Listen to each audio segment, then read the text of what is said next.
यदि मैं अनर्थ कल्पना करूं तो प्रभु मेरी नहीं सुनता है। तो जो कल्पना है ना, वह हमारे और परमेश्वर के बीच में सबसे बड़ा बैरियर है। ध्यान दीजिएगा। इसलिए यदि कोई अभिषेक की कल्पना चाहता है, यदि कोई अभिषेक का सपना देखता है, यदि कोई अभिषेक के बारे में सत्यता को जानना चाहता है, तो बाइबल का प्रभु कहता है तुम्हारे मन के अंदर जितने भी उलूल जुलूल विचार जो आते हैं ना, उनका इंतजाम करना पड़ेगा, और उनका इंतजाम किए बिना काम नहीं बनेगा। हाँ, इसलिए आज हमको एक वचन पढ़ने के लिए मिलता है, आप निकालिएगा। दूसरा कोरिन्थियों की किताब और उसका 10वां अध्याय और उसका 3 पद से। 2 Corinthians chapter 10 and verse 3। क्योंकि यद्यपि हम पढ़ते हैं, ठीक है। क्योंकि यद्यपि हम शरीर में चलते फिरते हैं, यद्यपि हम शरीर में चलते फिरते हैं तो भी शरीर के अनुसार नहीं लड़ते हैं। हम यद्यपि शरीर में चलते फिरते हैं तो भी शरीर के अनुसार नहीं लड़ते हैं।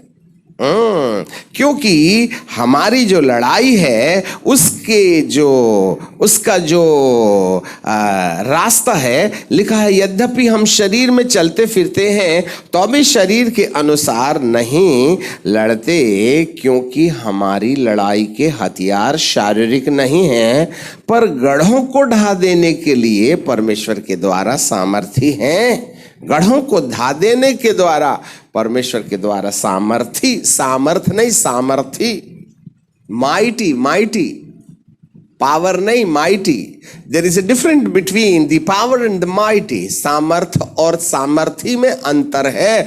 लोग सामर्थ मांगते हैं, लॉर्ड मुझे तेरी सामर्थ दे, give me the power Lord, मुझे शक्ति दे दे, सामर्थ दे दे, अभिषेक दे दे। ऐसे बोल करके वो लोग प्रार्थना करते हैं, जबकि बाइबल कहती है सामर्थ में प्रॉब्लम नहीं है, सामर्थी में प्रॉब्लम है। क्योंकि आगे 4 पद में लिखा है, क्योंकि हमारी लड़ाई के हथियार शारीरिक नहीं है। हमारे पीछे बोलिए, हमारे लड़ाई के हथियार शारीरिक नहीं है, गढ़ों को ढा देने के लिए परमेश्वर के द्वारा सामर्थी हैं। सो हम जागो जागो जागो, सो हम कल्पनाओं को, हरेक ऊंची बात को जो परमेश्वर की पहचान के विरोध में उठते हैं, खंडन करते हैं। हरेक भावना को कैद करके मसीह के आज्ञाकारी बना देते हैं। कल्पनाओं को और ऊंची बात को जो परमेश्वर के विरोध में उठती हैं। इसका मतलब है मनुष्य के दिमाग के अंदर में उठने वाली कल्पनाएं और ऊंची ऊंची बात परमेश्वर के विरोध में उठती हैं। अब कौन सी कल्पना है जो परमेश्वर के विरोध में है? हालेलुया। कौन सी कल्पना है जो परमेश्वर के विरोध में है? दुनिया का एक भी प्रचारक आपको नहीं बताएगा, कान धर के सुन लीजिएगा। जो कल्पना परमेश्वर के वचन के अनुसार है, वो कल्पना ही परमेश्वर की कल्पना है। When we begin to think according to the word of God, this kind of thoughts only, the thoughts belongs from God. याद रखिएगा। और अपार्ट फ्रॉम इन सब बातों से हट करके जितने भी कल्पनाएं हमारे अंदर में आते हैं, वे सब परमेश्वर विरोधी होती हैं।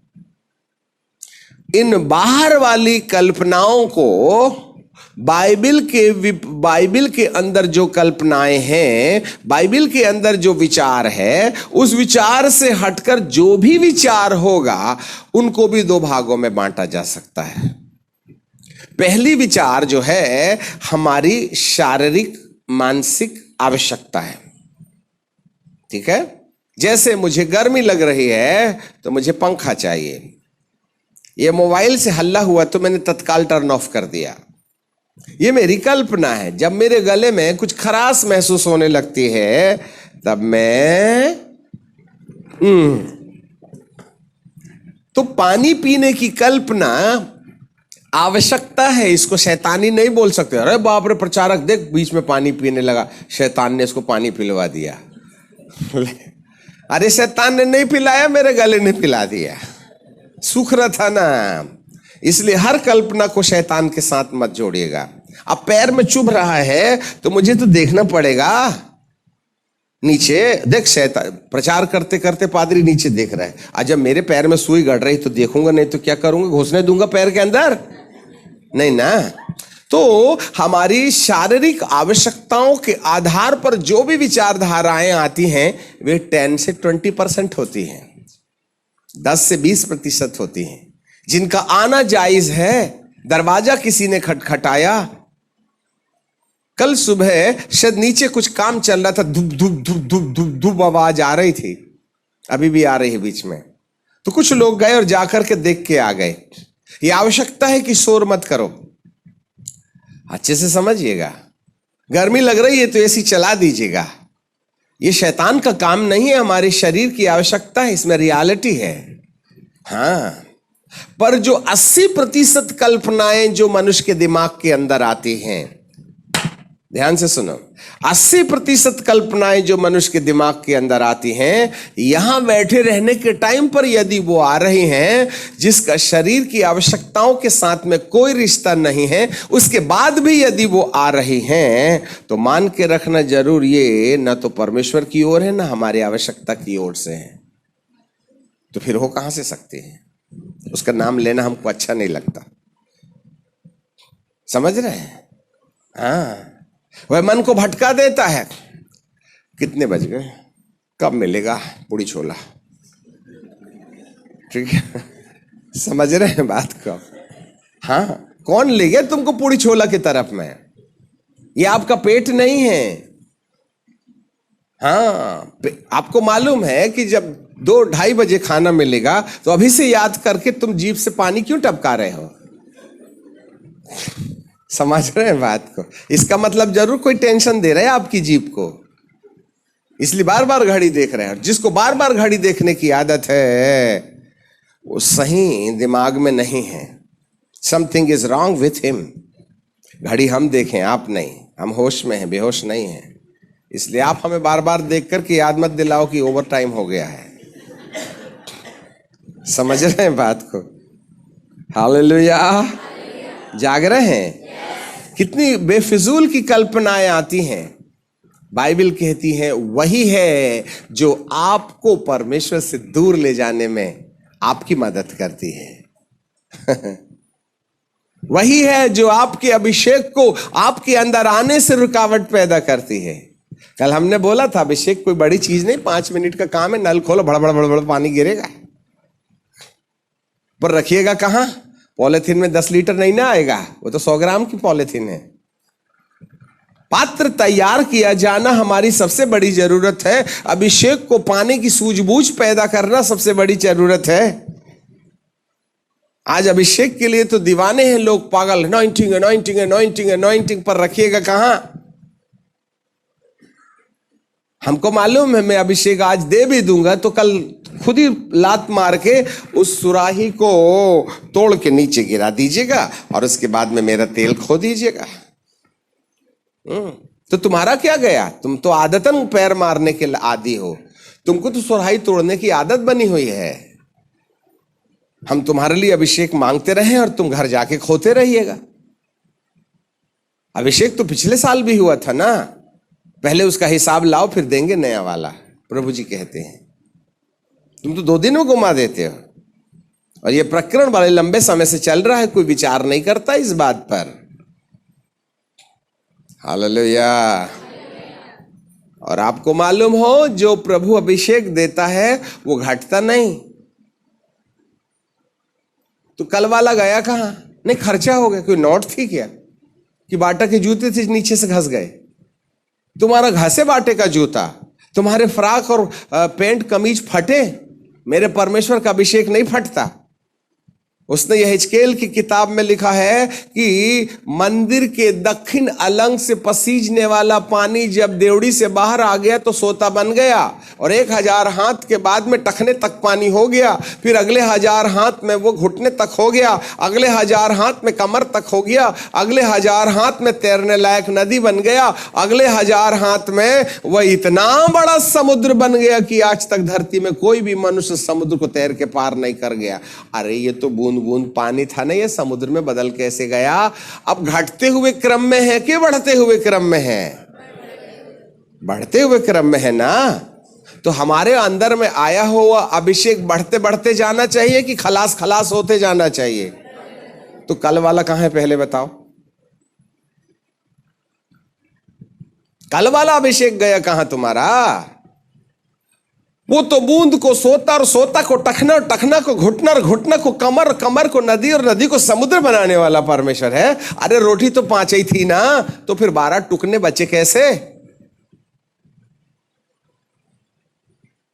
जरा ध्यान दीजिएगा, रोटी तो 5 ही थी ना, 5 को 12 में तोड़ा, इतना बड़ा टुकड़ा आया, ठीक है।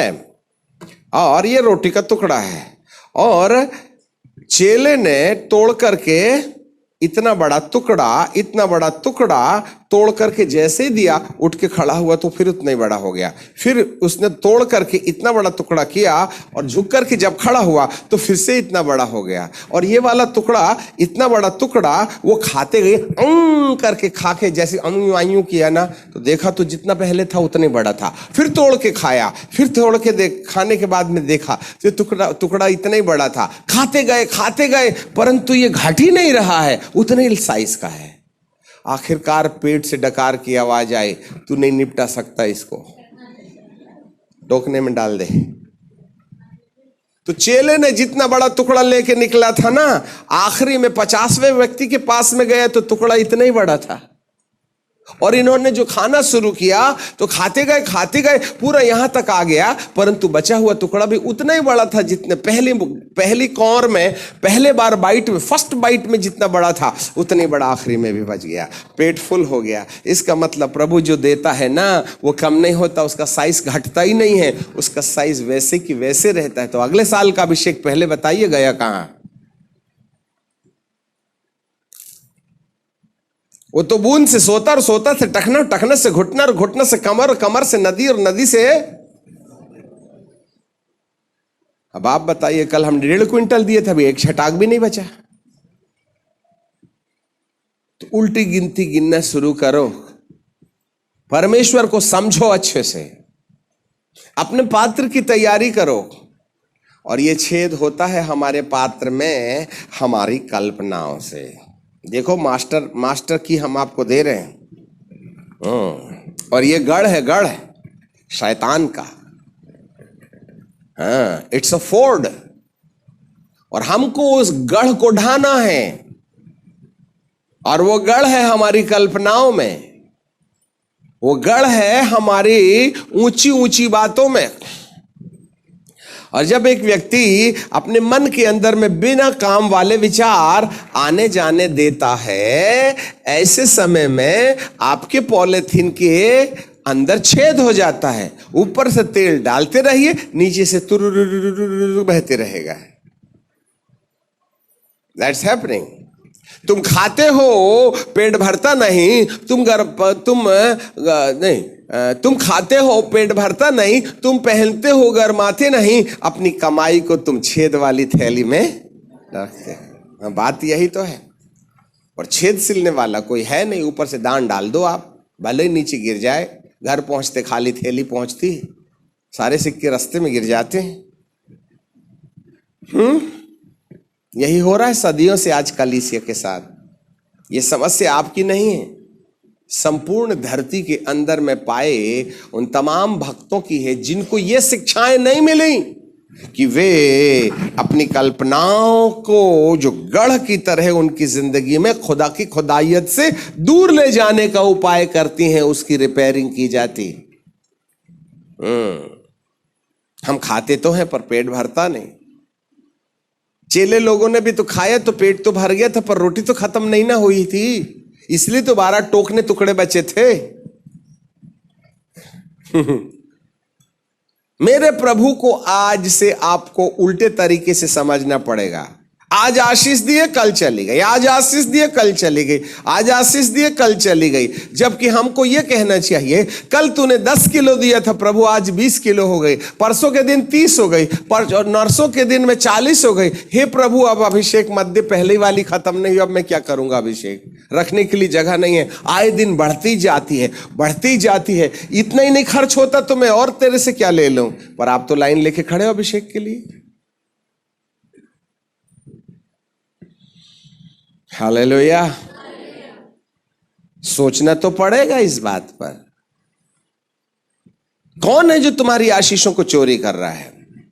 कौन है जो आपके अंदर में अभिषेक को बार बार चाहिए बोल करके प्रेरणा दे रहा है? Why we are losing the anointing? Why we are reducing the power which God has given in the past life? बीते दिनों में जो परमेश्वर ने आपको अधिकार दिया था, सामर्थ्य दिया था, वो गया कहां? क्यों नहीं गया? क्यों गया वो? उस बात के विषय में जानकारी हासिल करने के बाद वह फिर से नया पात्र बनाने में दिलचस्पी रखता है। फिर देगा तो अब दोबारा नहीं गिराना और नहीं तो अगले साल फिर बुलाना हमको एनॉइंटिंग के लिए। ये सिलसिला चलता रहेगा। और इस सिलसिले में प्रभु को रुचि नहीं होती है। एक बार दे दिया, 2 बार दे दिया, 3 बार दे दिया, तुमने तो 1 हफ्ते में 1 दर्जन पेन खत्म कर दिए कि मैंने डस्टबिन में डालने के लिए तुमको लाके दिया था। क्या लिखा? एक भी पन्ना नहीं। पूरा पेन जो 1 महीना चलना चाहिए तुमने 1 ही दिन में खत्म। नहीं, पुराना हो गया। अच्छा, नया चाहिए। मेरा कभी कोई चीज पुराना होता है क्या? अरे खुदा का क्या पुराना होता है, आप ही बताइए। जो अनंत कालिक है वो पुराना होता ही नहीं ना। पुराना तो भौतिक होता है, आज पैदा हुआ तो कल मरेगा। जो पैदा ही नहीं हुआ वो मरेगा कहां से? इसलिए तो अल्फा और ओमेगा है। जो अल्फा और ओमेगा है उसके बाद भी अल्फा और ओमेगा है। प्रभु पैदा नहीं होते, जो पैदा होता है वही मरता है। जो पैदा ही नहीं हुआ वो मरेगा कहां से? जो प्रभु जो पैदा ही नहीं हुआ, जो मरने वाला नहीं है, तो उसकी संपत्ति पैदा होके मरेगी क्या? वो भी तो अमर है ना। फिर जरूरत बार बार क्यों पड़ती है? आशीष दे दे।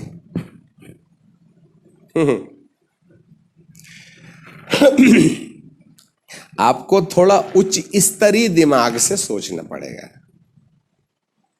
अबे पुराना गाना बंद करिएगा कि हमने बंसरी बजाए तुम नहीं रोए, हमने गाना गाया तुम नहीं नाचे।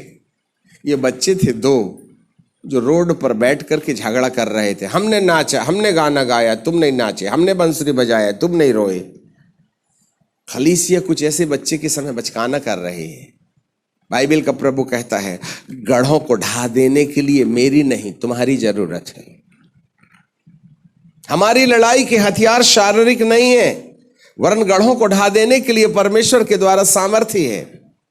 इसलिए हमें अपनी अपनी कल्पनाओं को और ऊंची बात को खंडन करना। It's my responsibility to take authority over the all the unwanted thoughts which is taking place in our own mind. हे पिता, मेरे दिमाग में बहुत विचार आ रहे हैं, आप दया करके मेरे विचारों को शांत करो। प्रभु कहते, रिमोट कंट्रोल तेरे पास तो डिस्प्ले में चैनल बदलने के लिए मेरा काम है कि तेरा? रिमोट कंट्रोल तो तेरे पास है, तू चैनल बदलना। रे बाप, मेरे को क्यों टेंशन देता है? जब मैंने तुझे विचार आने और नहीं आने के लिए अधिकार तेरे हाथ में दिया है, तो तू नहीं आने के लिए उपाय करना। मैं तेरे विचार को क्या करूं? मैंने तो तुझे स्वतंत्र इच्छा शक्ति दी है ना। तू आने देता है इसलिए आते हैं, तू जाने को बोलेगा तो जाएंगे, मैं क्या कर दूं? You are a free will personality. आप अपने दिमाग के अंदर में उलूल जुलूल विचार आने देते हो, इसलिए वो आते हैं। दरवाजा लगा दो। नहीं प्रभु तू लगा दे। बोले ये टेंशन मैं नहीं लेता, तू खुद बंद कर उसको। इसलिए आओ हम, बोलिए हम कल्पनाओं को। यहां परमेश्वर का कोई काम नहीं है। इट्स माई रिस्पॉन्सिबिलिटी, मैं हूं नहीं, हम कल्पनाओं को और ऊंची बात को परमेश्वर की पहचान के विरोध में उठती है खंडन करते हैं। ये मैं करूंगा।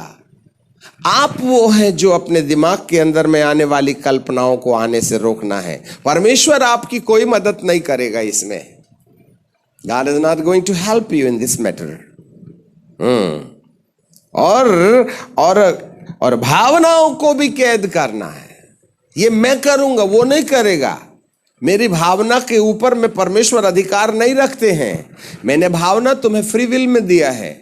अब यदि तुम इमोशनल हो जाइएगा तो ये तुम्हारी जवाबदारी है। यदि इमोशन को खंडित कर दीजिएगा तो ये तुम्हारी जवाबदारी है। इसमें मैं तुम्हारी कोई मदद नहीं कर सकता है। हाँ, एक काम जरूर करना है।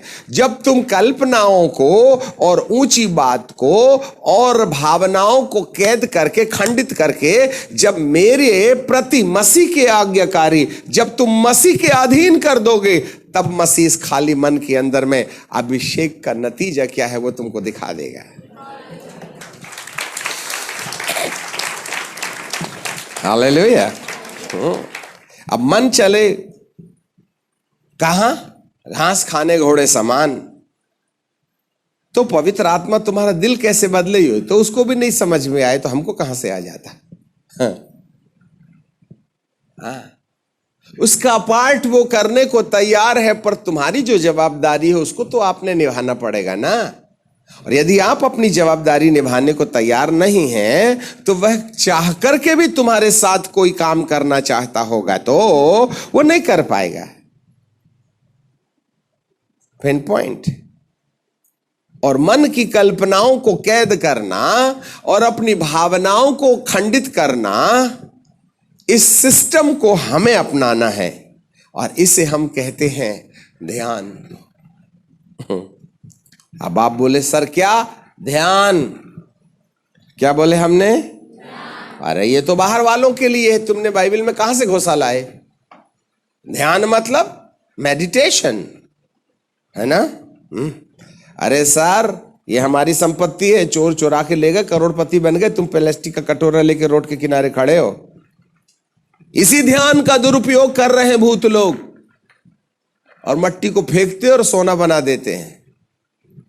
और तुम्हारा प्रभु कहता है हाथ रखो तो चंगे हो जाएंगे, तो हम हाथ क्या पूरे बैठ भी जाते हैं तो चंगे नहीं होते हैं। ये हमारी संपत्ति है, दुष्टों ने चोरी करके ले गए। अब आप बोलिएगा कहां लिखा है? जरा देखो भला भजन संहिता की किताब। अब बाइबल भी कई बार गलती कर देती है। जरा देखिएगा भजन संहिता की किताब और उसका 5वां अध्याय। 5वां अध्याय सब लोग निकालो अपनी अपनी बाइबल। वहां लिखा है हे यहोवा। चलो भाई चल पढ़ बिटिया। कौन पढ़ रही थी? तो जो पढ़ रहा था सुनो आप उनकी बात को। हे यहोवा, हाँ, मेरे वचनों पर कान लगा, मेरे वचनों पर कान लगा, मेरे कराहने की ओर ध्यान लगा। अच्छा जोर से बोलिए, क्या बात के लिए? कराहने। कराहना बोलो, कराहना, कराहना। अब आप ही बताइए कैसे कराहते हैं? कैसे कराते हैं? ठीक है कोई बात नहीं। इसको कराहना बोलते हैं क्या? इसको तो रोना बोलते हैं। कराहने का मतलब होता है जब दर्द असहनीय हो जाता है तब हम छाती पीट पीट करके चिल्ला चिल्ला के बड़ी ऊंची आवाज में बड़ी वेदना में कहते हैं लॉर्ड दया कर दे मेरे प्रभु। इसको कराहना कहते हैं। अब मिस्टेक हो गई ना यहाँ। कितने लोगों की बाइबल में कराहना शब्द लिखा है? झांक के देखो और हाथ उठाओ। ठीक है। अच्छा कौन ऐसा है जिसमें कराहना नहीं लिखा है वरन दूसरा शब्द लिखा है? पढ़ो, झांक के देखो ना। हाँ पढ़ो बेटा। नहीं तो सबके इसमें नहीं लिखा है। जिनके पास ओल्ड वर्जन है, हाँ चलो हम ओल्ड वर्जन में पढ़ते हैं। हे यहोवा मेरे वचनों पर कान लगा और मेरे ध्यान करने की ओर, नहीं, कान लगा और मेरे ध्यान करने की ओर मन लगा। बोलो, मेरे ध्यान करने की ओर मन लगा। हाँ, मुझे ध्यान करने की ओर मन लगा, अर्थात हमें ध्यान करना है। And what is the difference between the lamentation and the meditation? English में लिखा है consider my meditation, consider my meditation। मेरे ध्यान करने की ओर मन लगा, और आपकी 90% बाइबल कहती है मेरे कराहने की ओर मन लगा। कराहना समझ में आता है, पीड़ा में व्याकुल हो जाना, और ध्यान का मतलब होता है अपने मन के अंदर में आने वाली ऊंची बात को और कल्पनाओं को और भावनाओं को कैद करके शून्य बना देना। इसे ध्यान कहते हैं। और प्रभु कहते हैं, दाऊद कहते हैं, जब मैं अपने मन के विचारों में आने वाली, मेरे मन में आने वाली विचारों को आने से रोक करके उसको नहीं आने के लिए अनुमति देता हूं और सारे दरवाजे बंद कर देता हूं, तब मेरा मन खाली हो जाता है। ठीक है ना?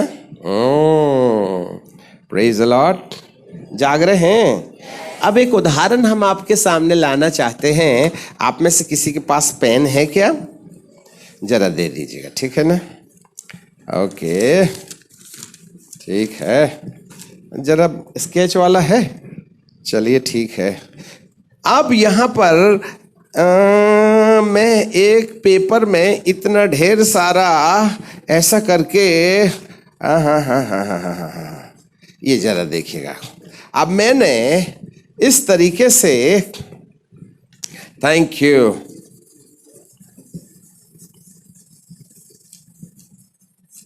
ठीक है। अब मैंने क्या किया, इस कागज में ये कहानी लिख दी। ये तो गोल गोल बनाया हूं, ढेर सारी लाइन, बारीक बारीक बारीक बारीक बारीक बारीक लाइनों में मैंने पूरे पन्ने में एक लाइन में 3-3 लाइन लिख करके ऐसा करके गिचपिच कर दिया। ठीक है, ये है मेरा मन। और अब ये हो गया मन है। अब प्रभु चाहते हैं इसी लिखी हुई कहानी के बीच में मैं और कुछ लिखना चाहता हूं। अब आप बताइए, मैंने पहले जो लिखा था और अभी जो लिखा है उसको आइडेंटिफाई कर सकते हैं आप? हाँ, ऐसे ही मेरी कल्पना के अंदर में ऑलरेडी कोई बैठा है। रोटी, कपड़ा, मकान, तेरा मेरा, उसमें आज प्रभु अपनी बात डालना चाहते हैं। तो जहां ऑलरेडी लिखा है उस पर फिर उसी कागज में लिखूं तो ना पहले वाला समझ में आएगा ना बाद में वाला समझ में आएगा। बस प्रॉब्लम यही है। क्यों तुमको भविष्यवाणी नहीं मिलती? क्यों तुमको स्वर्गदूत नहीं दिखते? क्यों वचन और अभिषेक के द्वारा तुम्हारी जिंदगी में बदलाव नहीं आता? क्योंकि ऑलरेडी दिमाग में पहले से ही खौच पौच भरी है। तो प्रभु यदि कोई नई बात भी डालेगा ना तो तुम्हारी जिंदगी में किसी प्रकार का कोई उत्तर नहीं होगा। इसलिए इस लिखी लिखाई कहानी को, इस गुदी गुदाई कहानी को, इस लिखे हुए पन्ने के अंदर में पाई जाने वाली सत्यता को आपने क्या करना है, जरा देखिएगा इधर। इस गुदे हुए कागज को आपने इस तरीके से बनाना पड़ेगा। अब यदि मैं गुदे गुदाए पर लिखूं तो ना पहले वाला समझ में आएगा ना बाद में वाला, परंतु अब मैं यहां पर लिखता हूं, है ना? तो मैंने लिखा ए, तो आप बहुत आसानी से पढ़ लीजिएगा। और मैं यहां लिखता हूं ए, तो तुमको समझ में आता है क्या? नहीं आता है। यही है हमारे दिमाग के अंदर पाई जाने वाली वे सारी कल्पनाएं, ऊंची बात जो परमेश्वर के विरोध में उठती हैं। यदि आपके दिमाग में बहुत ढेर सारी बातें पाई जाती हैं तो प्रभु यदि कोई बात डालेगा ना तो पहली बात और नई वाली बात दोनों बस वही दूध में पानी, न तो वो पानी रह गया ना रंग जरूर दिखता है, कैसा? सफेद, और पी के देखो तो पानी। सबसे बड़ी समस्या आज हमारे दिमाग के साथ है। जितने ज्यादा विचार हमारे दिमाग के अंदर में आएंगे उतना ही डिप्रेशन, ऑपरेशन एंड सेपरेशन। दीदी वो बाजू वाली तुम्हारी दोस्त है ना? हाँ। अरे वो तो मेरे को तेरे बारे में ऐसा बोल रही थी, क्या बताऊं? हाँ, और सावधानी रहना, चाय में यदि कुछ मिला के ना दे दी तो तेरा खेल हो जाएगा। हाँ, बस इतना बोलने की जरूरत थी। फिर देख लेना वो क्या बोलती, दीदी जय मसीह की। जय मसीह की। क्यों रे बाबा? अरे कल तो आप ऐसा करके मिले थे कि पूरा स्नो पाउडर चाट लिए थे, अभी हाथ दिखा दिए और दुम भी दिखाते हो। नहीं बोले कल इसके लिए मेरे लिए कोई की विचार नहीं थे, वो आए थे ना अंकल जी, वो बोले चाय में कुछ मिला के पिला देगी। उस समय से तो ऐसा डर लगने लगा, अब तो हम दूर ही दूर रहते हैं। एक कल्पना ने इन दोनों के बीच की मोहब्बत का ना गला घोंट दिया।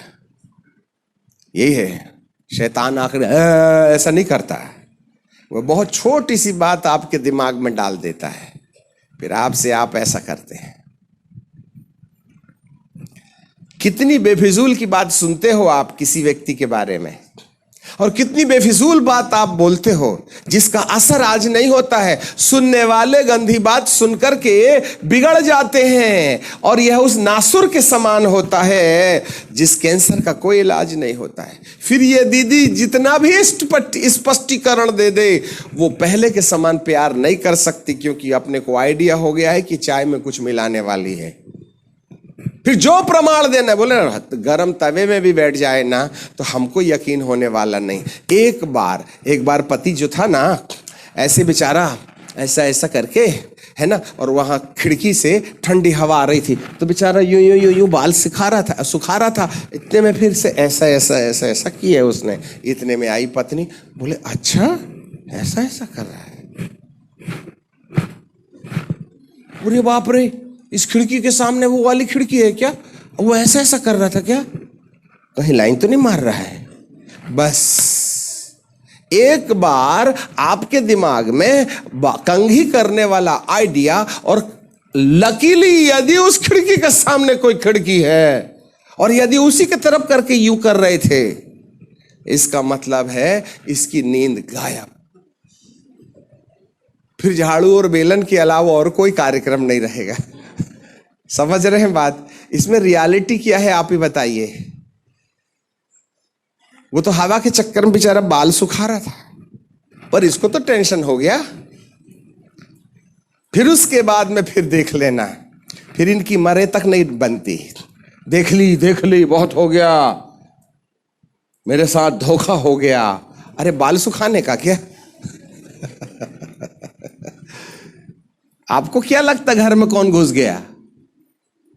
शैतान को दिखता तो नहीं है ओनिडा के समान करके सदीप निकाल के बड़ा बड़ा सींग होगा।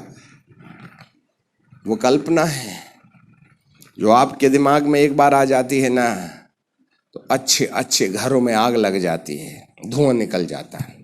एक बार पति और पत्नी, एक बार सास और बहू, एक बार मित्र और मित्र, एक बार कलीसिया और कलीसिया, एक बार याजक और याजक के बीच में यदि विचारधाराओं में ऊंच नीच हो गया तो मान के रखिएगा कि सारा सोने का महल जिसको हमने 17 साल में बनाया था 2 मिनट में खुद ही डंडा मार के तोड़ देंगे। इतना बदतमीज है ये। इसको कहते हैं अनक्योरेबल डिसीजेस, असाध्य रोग। और ये गढ़ है, एक किला है, किला। इस किले को ढाना हमारी जरूरत है। उपवास की आवश्यकता नहीं है, दुआ की आवश्यकता नहीं है। ये ट्रेनिंग, वो ट्रेनिंग, ये डॉक्टर, वो पीएचडी, ये एचडी, ये सब की जरूरत नहीं है। दिनकरण के पास जाओ, बेनिहिन के पास जाओ, जिसके पास जाना है, जहां जाओ, जैसे गए थे वैसे लौट के आने वाले हो। उसका इलाज आपके खुद के पास है, और वो ये है कि हम अपने ध्यान को जब तक अपनी कल्पनाओं को, अपनी ऊंची ऊंची बात को अपने दिमाग में आने से रुकावट पैदा नहीं करेंगे, आपको शांति मिलने वाली नहीं है। आपको जितना बाइबल पढ़ना है पढ़ लो। तुम होठों से मेरा धन्यवाद करते हो, परंतु तुम्हारा मन मुझसे दूर रहता है। यदि मैं अनर्थ कल्प न करूं तो प्रभु मेरी नहीं सुनता। और यदि कल्पनाओं नामक गढ़ को, गढ़ मतलब किला, फोर्ट है, किला की दीवार कोई 4 इंच की नहीं होती है, कितनी इंच की रहती है?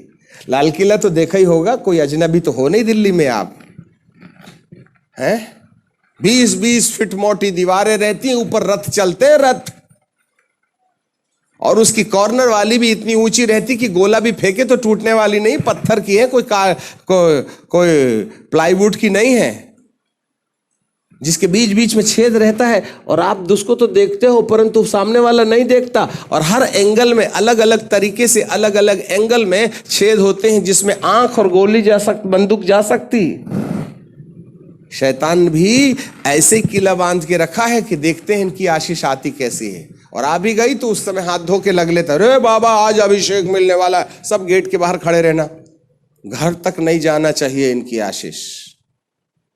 रास्ते पर इनकी साइकिल पंचर करो और इनको पीछे से धक्का दिलवा दो गाड़ी के द्वारा, तो खुद ही दिमाग खराब होगा और जाकर के सामने वाले को कहेंगे तेरे को दिखता नहीं, गया ना अभिषेक। आज ही मारेगा कोई तुम्हारी गाड़ी में पीछे से ठपैक। साल भर, जिंदगी भर तुम्हारे रिक्शे से एक्सीडेंट नहीं हुआ, अभिषेक के दिन जरूर होता है, क्योंकि वह आशीषों को, अभिषेक को आपके घर पहुंचने नहीं देना चाहता है। आपका बेटा है शांत कुमार, और रियली वो शांत कुमार है। घर जाइए देखना, उसी दिन जो है ना प्रिच प्याला इतने जोर से पटकेगा कि आप उसके गाल में ठपैक करके रसीद मारिएगा। हाँ। फिर आज जब लाल लाल हो जाता तो मैं करके चिल्लाता है बच्चा, और आप बार बार देखते हो बहुत दर्द हो रहा है क्या, उठा ले, अरे अरे अरे गलती हो गई बेटा, है ना, सॉरी बेटा अब नहीं मारोगे। अरे ठीक है अब मत मार, पर लाई थी ना अभिषेक, वो तो गया ना नीचे, मार दी ना सुराही पर लात, टूट गई ना, तिलक गई ना, दूसरे दिन नहीं रहेगा अभिषेक। इसलिए नए पात्र में नए तेल डालने में प्रभु की ज्यादा रुचि नहीं है। पहले पात्र तैयार कीजिएगा, कहां गलती हो रही है हमसे, किन कारणों से हो रही है, और वो कारण यहां स्पष्ट समझ में आते हैं। और वो ये है, हो सकता है तुम दारू नहीं पीते, हो सकता है तुम बीड़ी नहीं पीते, हो सकता है तुम चोरी नहीं करते, हो सकता है तुम गलत काम नहीं करते, परंतु उलूल जुलूल विचार तो आते हैं ना, उसको आने से तो तुमने पहले ही नहीं रोका, तो अभिषेक जाएगा नहीं तो क्या करेगा। तुम होठों से तो मेरा धन्यवाद करते हो, परंतु तुम्हारा मन अपनी कल्पनाओं को और ऊंची बात को कैद कर दो, और भावनाओं को खंडित करते हुए अपने खाली मन को परमेश्वर के सन्मुख डाल दो। इस प्रक्रिया को कहते हैं ध्यान। दैट इज कॉल्ड मेडिटेशन है। परंतु आपके दिल की हालात को प्रभु दिखाने के लिए हमारी आंखें जरूर खोल के रखा हुआ। आज हम कर्जे में हैं, पैसे वाले नहीं। यीशु कहता है शैतान का मुझ में कुछ भी नहीं। आपके अंदर में क्या क्या बिलोंग करता है उससे, जो तुमको प्रभु से दूर ले जाता है। हालेलुया। तुम कितनी ही प्रार्थना क्यों न करो, मैं तुम्हारी नहीं सुनूंगा। अपने आप को धोकर हिम के समान श्वेत बना लो। It is good to pray and fast, परंतु इससे पहले अपने दिमाग के अंदर आने वाली कल्पनाओं को, जिसको किला कहा गया है, गढ़ कहा गया है, उस किले को अलग करो, तोड़ दो, उसको डेमोलिश करो, तब हमें प्रभु की आवाज सुनाई देगी। और यह दशा धार्मिकता की दशा में होना चाहिए, पाप की दशा में नहीं। उनके अंदर पाप क्षमा नहीं हुआ है, इसलिए उनका मेडिटेशन डिमोनाइज्ड है। परंतु एक व्यक्ति यदि पाप क्षमा प्राप्त करके अपने गलतियों का इनका अंगीकार करके अपने परमेश्वर के सामने धर्मी होकर के यदि दिमाग खाली करे, तो सीधे पवित्र आत्मा हमारे अंदर अपनी बात सुनाना शुरू कर देंगे। कौन बोला तुमको स्वर्गदूत नहीं दिखेंगे? कौन बोला तुम नाम नहीं पुकार सकते? कौन बोला तुम स्वर्ग जाके वापस नहीं आ सकते? पर दिमाग के ऊपर ठिकाना तो लगाओ आप पहले। हालेलुया। सो इस समय हम रुक जाना चाहते हैं।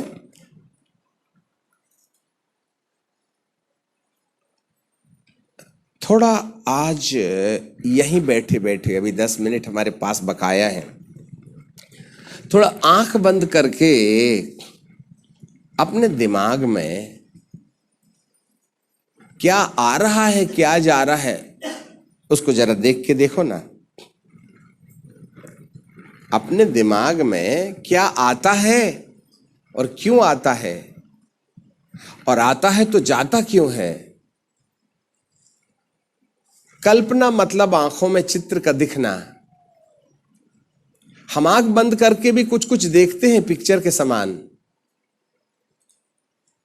बच्चे ने रोया तो बच्चा दिखने लगता है, कौवे ने चिल्लाया तो कौवा दिखने लगता है, किसी ने दरवाजा जोर से पटका तो दरवाजा दिखाई देने लगता है, किसी ने खांसा तो आपको गला दर्शन दिखता है। यही तो समस्या है। आपको मालूम है, एक व्यक्ति कम से कम 1 घंटे तक, 45 मिनट्स 1 आवर तक, जब तक बार बार आने वाले विचारों को आने से रोके रोके रोके रोके रोके रोके रोके, तब बड़े अभ्यास के बाद में 45 to 1 आवर के बाद आपका दिमाग शून्य होने लगेगा। तब आपके खाली मन में पवित्र आत्मा अपनी बात डालेंगे। फिर आपकी जो भी प्रार्थना हो, हे प्रभु प्रेम दे, तो 1 घंटे के बाद प्रेम आएगा।